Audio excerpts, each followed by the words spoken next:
Agora a gente vai falar dos nossos olhos, da nossa visão. Embora seja um dos sentidos mais valiosos para nós, seres humanos, nem sempre a gente tem os cuidados necessários, né? Eu costumo dizer, depois que eu tive Covid, que perdi o olfato, que a gente não se dá conta de que tudo que a gente tem no nosso corpo é presente. A gente esquece que o nosso olfato é um presente, que a nossa audição é um presente, que o nosso tato é um presente, que a nossa visão é um presente. E aí, por conta disso, muitas vezes a gente é negligente. Tem gente que não vai ao oftalmologista faz tempo, ou então fica cheio de dúvidas em relação à saúde dos olhos, está percebendo que tem alguma coisa diferente, mas também não está nem aí, né? Tem gente que espera a coisa ficar feia, mas a gente não pode continuar assim. E é por isso, para chamar a sua atenção, que eu recebo agora via Skype a oftalmologista Cláudia Galvão, que é diretora científica da Associação Baiana de Medicina. Minha xará, Cláudia, como vai? Boa tarde, tudo bem? Olá, tudo bem, Cláudia? Tudo Prazer ótimo. falar com a xará. Que bom poder falar com você. Você está na Bahia? Sim, estou aqui em Salvador. Que honra! Aproveito para mandar um beijo para todos os soteropolitanos, para todo mundo também do estado. Que coisa boa que é poder conversar um pouquinho com você. Não sei se você concorda com o que eu disse na introdução, mas eu penso que as pessoas não se dão conta de que elas precisam prestar mais atenção nos olhos, né? Nossa, você falou muito bonito, né? A visão da gente é um sentido que é um presente. Não só a visão, mas todos os outros sentidos. E às vezes, como você disse muito bem, com muita propriedade, nem sempre a gente dá o valor e nem sempre a gente cuida como deve. E isso nós vemos com certa frequência. Às vezes a pessoa deixa piorar, deixa alguma coisa acontecer para daí ter o cuidado, para daí buscar uma ajuda, buscar uma avaliação. Isso realmente não é o que a gente espera, não é o que a gente deve fazer de fato. Você está coberta de razão, viu, xará? Ah, que bom. Agora também a gente tem muitas vezes pouca informação em relação à nossa visão, né? A gente, por exemplo, ouve muito falar da importância da gente fazer mamografia a partir de uma certa idade, das mulheres fazerem os exames preventivos, né? O Papa Nicolau tem que passar no ginecologista pelo menos uma vez por ano. Agora, pouco a gente fala sobre a visão. A nossa visita ao oftalmologista, ela precisa ter uma frequência e a partir de que idade? Se a gente começar lá assim, desde o nascimento, né? Logo que a criança nasce, que o bebê nasce, tem um teste do olhinho. Aquele teste que é feito na maternidade, em que vai se avaliar o fundo do olho.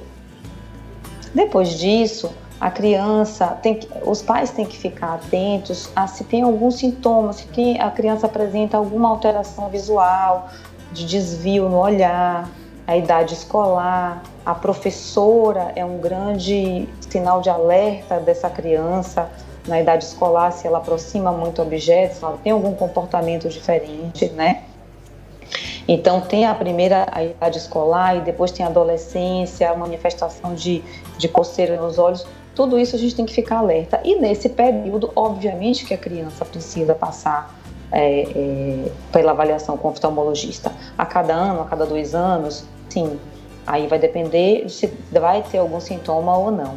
A gente recomenda que uma vez por ano faça uma avaliação ou sob demanda. Perfeito. Na vida adulta, qual é a frequência que a gente precisa ir ao oftalmologista? Da mesma forma, uma vez a cada ano ou então sob demanda, né? Tá. E que tipo de exame a gente tem que fazer, doutora? O exame que nós fazemos é a consulta oftalmológica, ela é uma consulta que abrange uma avaliação, um check-up normal, que a gente vai ver a acuidade visual, a gente vai medir pressão do olho e vai fazer o exame do fundo do olho. Nisso, dá para detectar se o paciente, por exemplo, tem uma deficiência de visão para longe, de visão para perto, se tem aumento da pressão ocular, e dá para detectar uma doença como glaucoma, dá para avaliar se o paciente tem um problema de fundo de olho, como uma retinopatia de vários tipos, por exemplo, diabética, como uma degeneração macular, que aí já é mais um paciente com a idade mais avançada, tá? Dá para avaliar se o paciente já tem um estrabismo, um paciente mais jovem, sabe? Então, tem muita coisa que a gente pode avaliar numa consulta que para muita gente é uma coisa simples. e nem sempre é. Na medicina, a gente costuma a perceber que quanto antes a gente tem o diagnóstico, maior a chance do tratamento e muitas vezes da cura, né? Então, o ideal é a gente fazer prevenção. Na oftalmologia, também existe isso? A prevenção é importante? A gente consegue a cura de algumas doenças ou evitar a evolução delas? Nossa, muito, muito. Sabe, Cláudia, o ano passado, que foi um ano atípico, né? Foi um ano que mudou nossa vida, né? Teve uma pesquisa que o Conselho Brasileiro de Oftalmologia fez, através da inteligência, do Ibope Inteligência, que foi em junho do ano passado, e que foi feita uma pesquisa de informação, para saber o grau de informação da população brasileira. Óbvio que foi uma pesquisa amostral, pensou um grupo de pessoas para saber qual o grau de informação daquele grupo de pessoas, e daí você imagina que aquilo é uma amostra da população, né, do nível de formação da população brasileira. Então, mais de 40% das pessoas entrevistadas não tinham noção do que era uma doença oftalmológica como glaucoma. Não tinham noção de que era uma doença irreversível, de que é uma doença que cega, inclusive achavam que era um mito que podia cegar, que era um mito que podia passar de pai para filho, sabe? Então, isso é uma coisa que em 2020, muita gente, mais de 40% das pessoas não tinham noção do que era isso. Isso foi feito no Brasil todo, Bahia, São Paulo, Ceará, sabe? Não teve distinção, foi mais no estado, no sul, foi mais no nordeste, no norte. Não, Brasil todo. E é uma pena, então, né? Porque com informação a gente consegue evitar grandes males. Mas assim, por isso é que a gente hoje te trouxe e a gente vai abrir agora a possibilidade dos nossos telespectadores perguntarem também. Doutora, eu vou te pedir 2 minutinhos pra gente organizar as perguntas e vou convidar o público para mandá-las, tá bom? E eu volto aqui já para continuar a conversa contigo.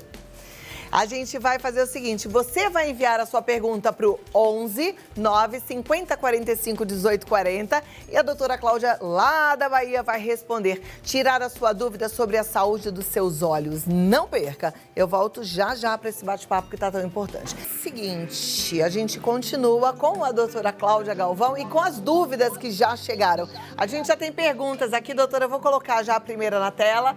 E aí você vai ter a oportunidade de responder. Então vamos lá. A primeira pergunta é do Renan, ele é daqui de São Paulo, ele diz: fui diagnosticado com ceratocone. O uso de lentes de contato pode ser o motivo desse problema?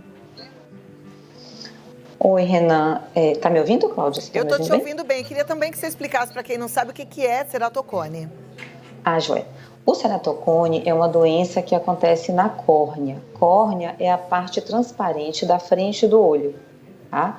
Que deixa a gente enxergar a parte colorida, que é a íris. Algumas pessoas têm a íris verde, algumas pessoas têm a íris azul, ou a amarronzada, que é a maioria da população brasileira tem, tá? Então, a córnea é a parte transparente que fica na frente da parte coloridinha do olho. Então, a córnea, ela fica com uma doença que enfraquece as fibrinhas de dentro dela, e ao invés de ficar com formato de cúpula normal, tá? Ela fica com formato de cone. Então, ceratocone. O nome já ajuda a gente a entender por que acontece isso. É como se ela não tivesse o formato de cúpula, curvinho, bonitinho, e fica com o formato de cone, assim. Então, possivelmente não foi o uso de lente de contato, tá? E fica difícil a gente afirmar sem examinar o paciente. Normalmente acontece por conta de uma miopia elevada, junto com astigmatismo, às vezes é um paciente que tem associado um quadro alérgico, manipulação, muita coceira nos olhos. Às vezes acontece mesmo porque o paciente já tinha uma predisposição. Aquela área fina e vai ficando mais curvinho, de forma progressiva. Precisa acompanhamento muito próximo com o oftalmologista, não pode vacilar e tem o tratamento, muitas vezes é a base de lentes de contato especiais.